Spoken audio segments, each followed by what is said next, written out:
This council gambled public money and lost. Why do they get away with spending money like that, reckless, and then our children have to pay for it? And local people are paying the price. They hurt them, they hurt me. I told you I'd get like this, I'm sorry. This is the council officer who risked hundreds of millions of pounds. Okay, you were warned of the risks, weren't you? Sir, speak to me, please. And this is the businessman who profited. Talking about a guy who owns a lot of flash cars, isn't afraid to show his wealth. We reveal how he cheated the council and spent millions on himself. It's just sickening. It's utterly sickening.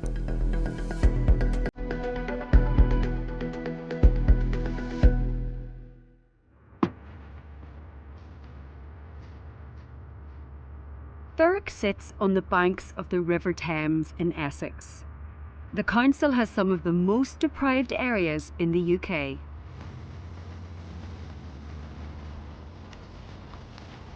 Now it has to make major savings, so services are at risk. Hello, how are you doing? Hi. Breakfast now? I'll take it to you. There you go. Raquel's daughter Bella has speech and mobility problems, so she attends a special school. She absolutely loves all her teachers. They're so sweet. It's like a family there. They're very, oh God, she has a little friends as well. They're all with different seeds, but it's very fun because they're all very kind to each other.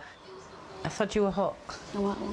You know goggles. How does Isabella get to school at the minute? At the moment she has transport, private bus. Come on. Time to go. But her lift to school has been under threat. Oh, there's a bus stop. The council has told parents it's looking at other forms of transport for children. See you later. The only one that will work for me and Bella will be the bus transport, the private one that she has currently.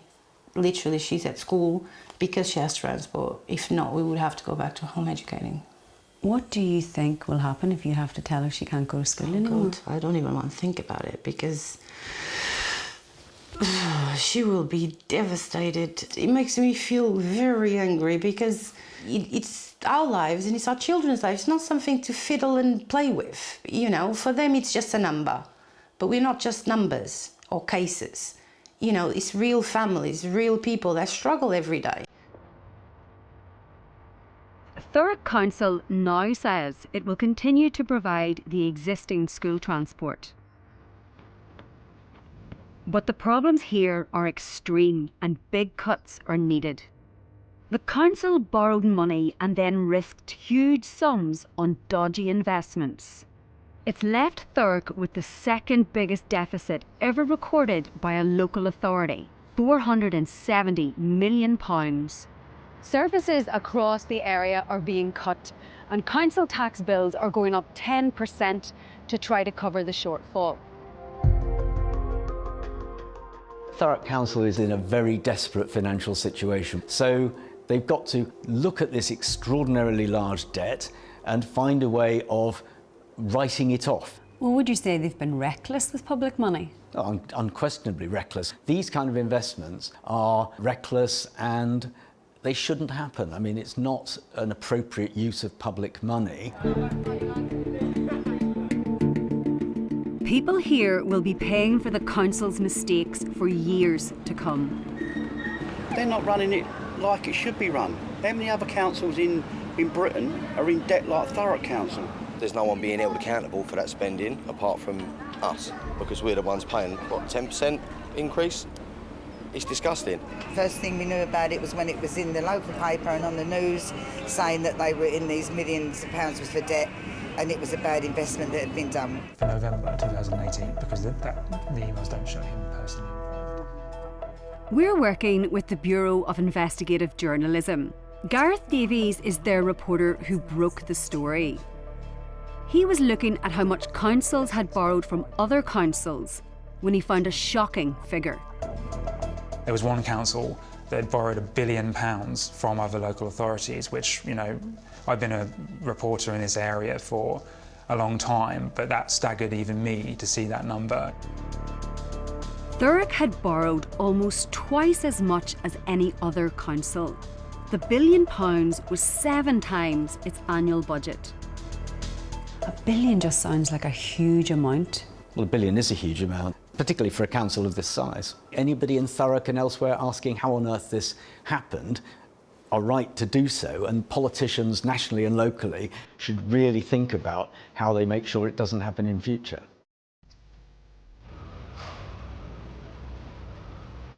The losses faced by the council are bad enough. But what's really shocking is where most of the money went.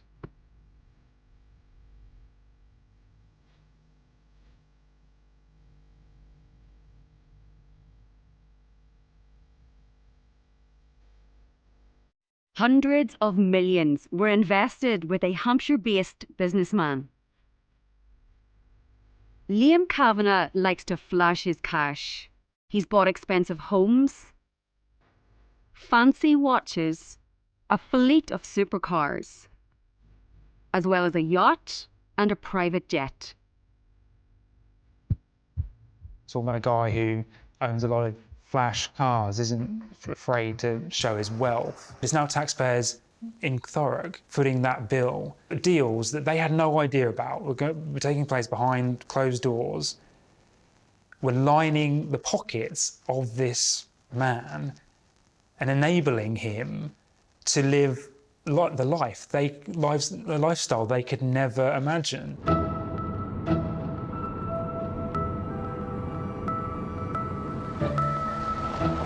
This is how the council gambled its cash. Investing in solar farms like this one in Wiltshire. They were owned by Liam Kavanagh, pictured here in 2016. The idea was that the council would get regular interest payments from the profits. And its cash would be safe because it was secured against the value of the solar farms. On the surface, it was appearing to work. And while the investments were working, it made sense. But it was like a house of cards. The figures are staggering. Thurrock started investing with Liam Kavanagh's business Rockfire in 2016 and kept putting in cash. By 2020, the Conservative-led council had handed over £655 million. The council has effectively gambled on the sunshine. They have borrowed huge amounts of money, hundreds of millions of pounds of money, which they've then lent to somebody else to invest. And I think they've done it in a way that was reckless.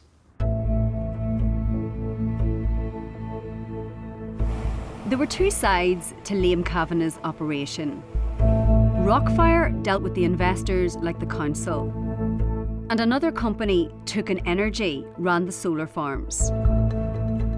One of its directors has agreed to talk publicly for the first time. Did you have any interaction with Thurrock Council directly? No, so over the 5 years that I ran Toucan, we never met, exchanged emails with, had any telephone conversations with anyone at Thurrock Council. It was entirely separate, I can't stress that enough. Mr. Kavanagh was very clear and unambiguous. He had his way and that they were the rules. I was given a series of categoric assurances that everything was being handled correctly. Who gave you those assurances, Dan? Liam. In person? Yes. In 2020, the investments began to unravel. The press revealed how the council had invested huge sums with Liam Kavanagh. In response, he started closing down the companies that had done the deals. He was recorded on his car dashcam giving the orders. Bomb got dropped when we got back with the article, and it's still continuing. But it's made my mind up.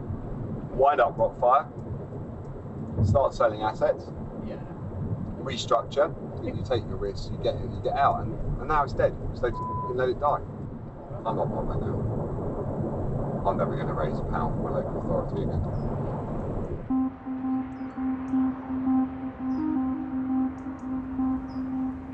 After Liam Kavanagh's companies were wound up, the interest payments to Thurrock stopped. And last year, the council was effectively made bankrupt. Do you feel in any way responsible for some of that happening? I think everybody who's been a member of the council over the last 6 years has to have some responsibility for this. Every one of us could have done more than we did to bring this out and to stop it happening. Every one of us has to look at ourselves. Administrators are now selling the solar farms so the council will get some cash back. But there's a problem with that because they're not worth anywhere near what the council invested in them. The council stand to lose around £200 million. Thurrock was forced to make savings of £7 million last year. But it will take years of cuts to cover the losses. It's just sickening. It's utterly sickening. That means that services will be reduced to the absolute minimum level. It'll mean dirtier streets, grass not being cut as regularly as it should be. It'll mean cuts to services for older, vulnerable people. It'll mean cuts to services for younger people as well.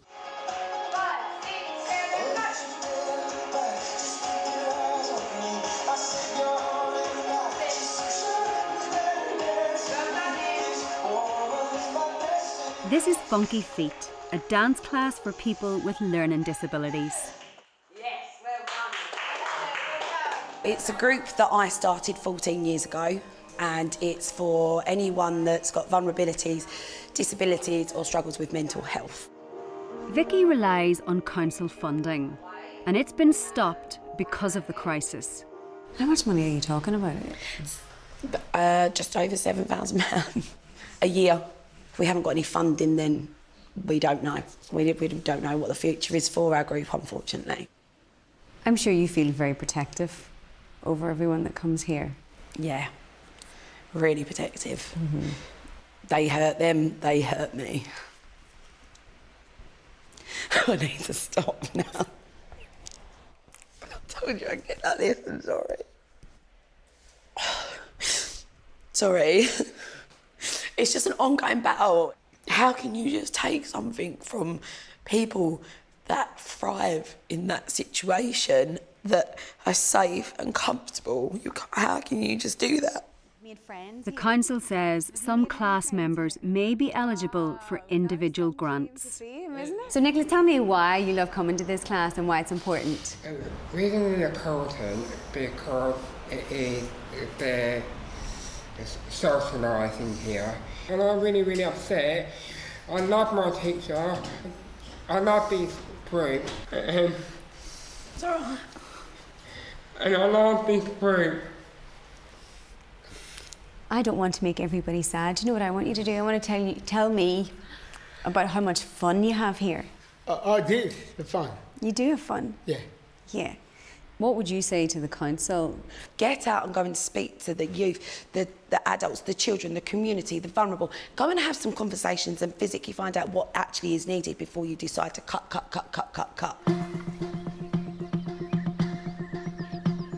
Thurrock's troubles began because it was trying to avoid cutting services.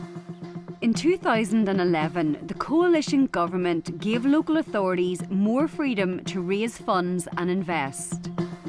I just find it extraordinary that a local authority can lend money on this scale, running to hundreds of millions of pounds, without carrying out appropriate due diligence and putting that money at risk that comes from ultimately taxpayers and central government funds. Thurrock isn't the only council to have made disastrous investment decisions. Woking, Slough and Croydon all lost big money too. In the last 2 years, they've all been made effectively bankrupt.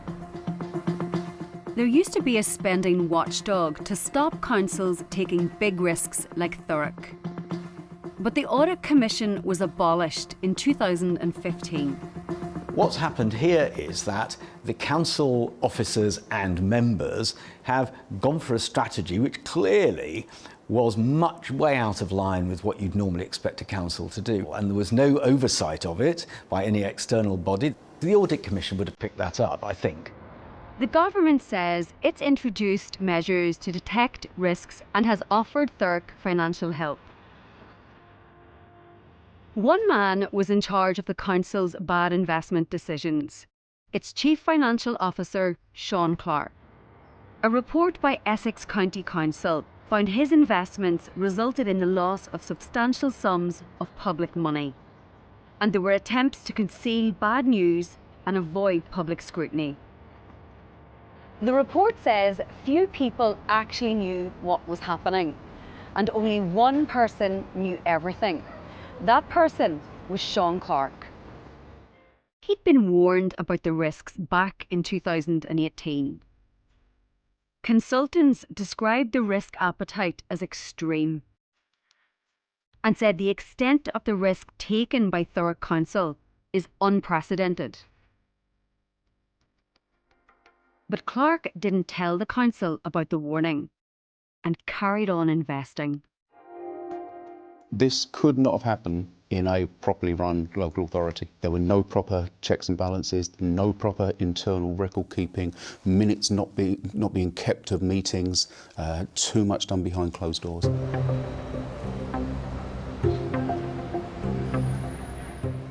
Some of the meetings were completely off the books. Sean Clark and Liam Kavanagh would secretly meet at this 5-star Mayfair hotel to discuss council business. There's no record of what was said or who footed the bill. Sean Clark invested £1 billion.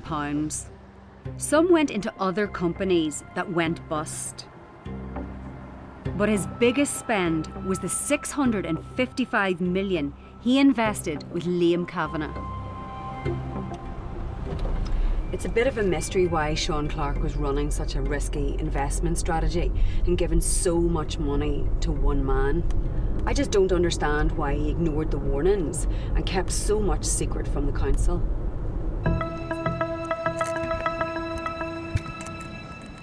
Mr. Clark hasn't responded to our questions, so I'm going to try to speak to him. Mr. Clark? Mr. Clark, hello. Mr. Clark, it's Brona Monroe from BBC Panorama. We've been writing to you, sir, about the solar park investments. We'd like to ask you a few questions, if we may, because you haven't been responding. Mr. Clark, can you tell me why you invested all of the money with Liam Kavanagh? You were warned of the risks, weren't you? Sir, speak to me, please. Sir, the deals at the Mayfair Hotel, the secret meetings that you had with Liam Kavanagh, what happened at those meetings, sir? Mr. Clark, do you not think the people of Thurrock deserve an answer? They're facing years of cuts and tax increases. Would you not like to say anything to these people? Okay, if you're refusing to answer, Mr. Clark, I'll let you go. It's well known that Mr. Clark was the only man in the council that had all of the answers to what was going on and why deals were made. And it's very obvious from this today that he's still unwilling to talk about what he did or why.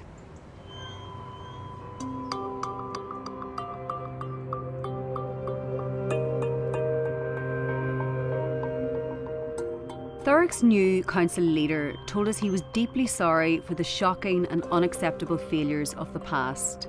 He says the council was committed to making sure that lessons are learnt and is taking all appropriate action to recover the council's financial position, while ensuring to protect vulnerable residents and essential services.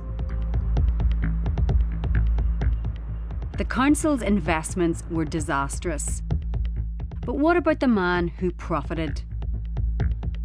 We've uncovered evidence suggesting Liam Kavanagh cheated the council. It centres on the valuation of one portfolio of solar farms, called Magnetar. The value is crucial because it determines how much cash the council can safely invest. Investments lose money, they gain money, that's business. It isn't just a case of that. That's not what the evidence shows. The evidence shows that misleading information was provided to the local authority that gave a significantly inflated valuation of some of these solar farms that led to £130 million of public money more being put in to these deals. There's serious questions to answer about how that money was obtained. If you are valuing a solar farm, one important figure is the average price of electricity, how much you're getting paid for it. Our evidence shows that Kavanagh gave valuers an inflated power price, which made it look like the solar farms were worth more than they really were. This spreadsheet shows the prices that Kavanagh is getting for solar energy in 2018. The Magnetar portfolio is averaging £46.92 per megawatt hour. But the valuers are given a higher price of £61.45. So that inflates the value of the portfolio. It happens again when the same solar farms are revalued in 2020. Liam Kavanagh is told by his own staff that the average power price is predicted to be £41.70. But he insists the valuers are given an inflated price of £62, which they seem to accept. The effect of that will be that you end up with a far greater valuation of the overall portfolio of solar farms than is actually the case. And anyone relying on that information is going to be misled by it.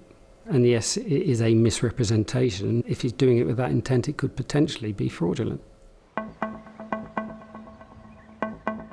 Thurrock had already invested more than £500 million. With the new inflated valuations, the council invested a further £130 million. But the extra cash never reached the company running the solar farms. In April 2022, we had a meeting, or I had a meeting with one of the advisors of the council. Yeah, and they asked me, had the solar farms or Toucan Energy Services or me seen that money?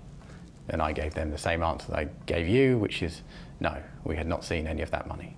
What was the feeling in the room during that meeting?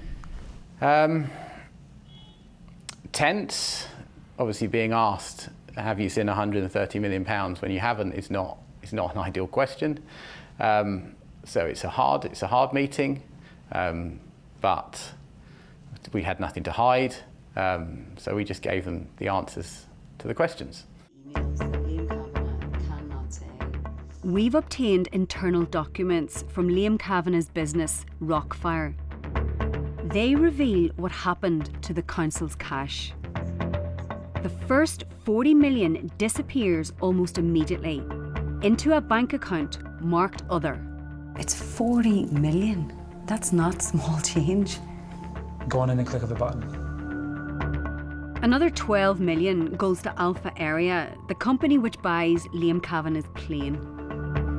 Alpha Area LP, the company which owns the private jet bought with Thurrock's money. This document, really, this series of documents, sort of the missing piece in the puzzle. You could say that. I'd say we now have the full picture. We now know how they got the money, where it went, and how it was spent. There are more payments for Liam Kavanagh's £2 million Bugatti Chiron car. Then there's £16 million for Eureka, that's his yacht.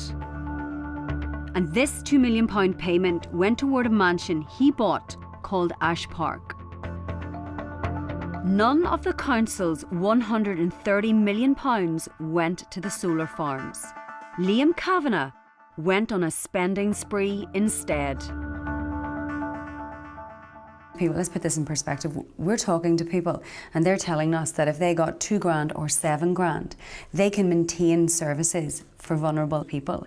They're potentially going to have to fold if they don't get that. And here we have tens of millions of pounds spent on a yacht or a jet. That can't impossibly be the intention of the council's investment. I really think it would break some people's hearts in Thurrock to see it laid out like this. Our evidence suggests Liam Kavanagh always planned to spend council cash on himself.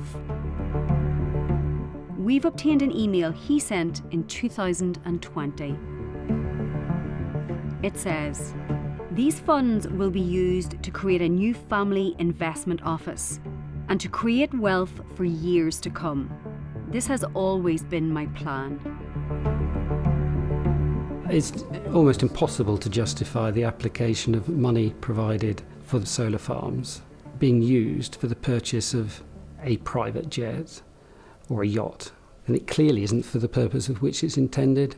And if that was not known to them at the time, then the position was misrepresented, then it could be potentially fraudulent. Liam Kavanagh is no longer living in the UK. His lawyers say he was entitled to spend the council money on whatever he wanted. They insist it was all legal. They say the power prices were honest predictions and the solar assets were not overvalued. There were no restrictions on how the investments were to be used, and that all payments were entirely permissible and approved by Rockfire's finance team and auditor. Liam Kavanagh said he never misled Thurrock Council and understood it conducted its own independent due diligence.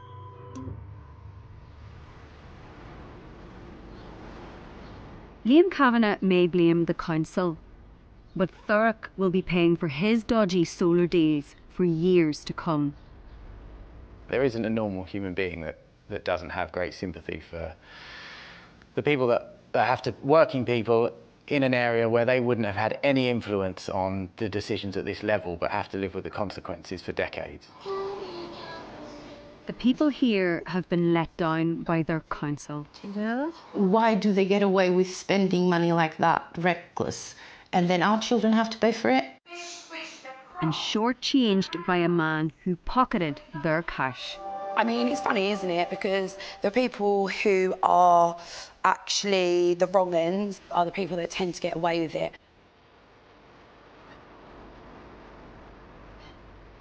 Thurrock's finances have now been taken over by Essex County Council.